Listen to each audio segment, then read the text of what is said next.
വൈക്കം മുഹമ്മദ് ബഷീറിനോട് ഒരിക്കൽ അഭിമുഖത്തിൽ ചോദിക്കുന്നുണ്ട്, ബഷീർ മുസ്ലിം ആണല്ലേ? നിരീശ്വരവാദിയായ ഒരു മാധ്യമ പ്രവർത്തകനാണ് ചോദിക്കുന്നത്. ബഷീർ മുസ്ലിം ആണല്ലേ? അതെ, ഞാൻ മുസ്ലിമാണ്.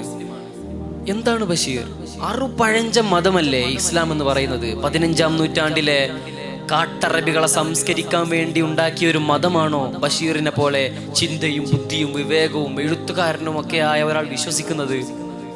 ബഷീർ പുഞ്ചിരിച്ചിട്ട് അവരോട് മറുപടി പറയുന്നുണ്ട്, അതെ, ഞാൻ വിശ്വസിക്കുന്ന ഇസ്ലാം അറുപഴഞ്ചനാണ്. നമുക്ക് ചൂടും വെളിച്ചവും ഒക്കെ തരുന്ന സൂര്യൻ എത്രയോ കോടാനുകോടി വർഷം പഴക്കമുള്ളതാണ്.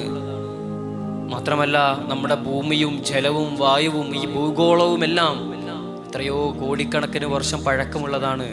ഭൂലോകത്തേക്ക് അവതരിച്ചിട്ടുള്ള എല്ലാ പ്രവാചകന്മാരും ഈ ഇസ്ലാം പ്രബോധനത്തിന് വേണ്ടിയിട്ടാണ് വന്നിട്ടുള്ളത് എന്ന് പറയുന്നുണ്ട് ബഷീർ അവിടെ നിന്ന്.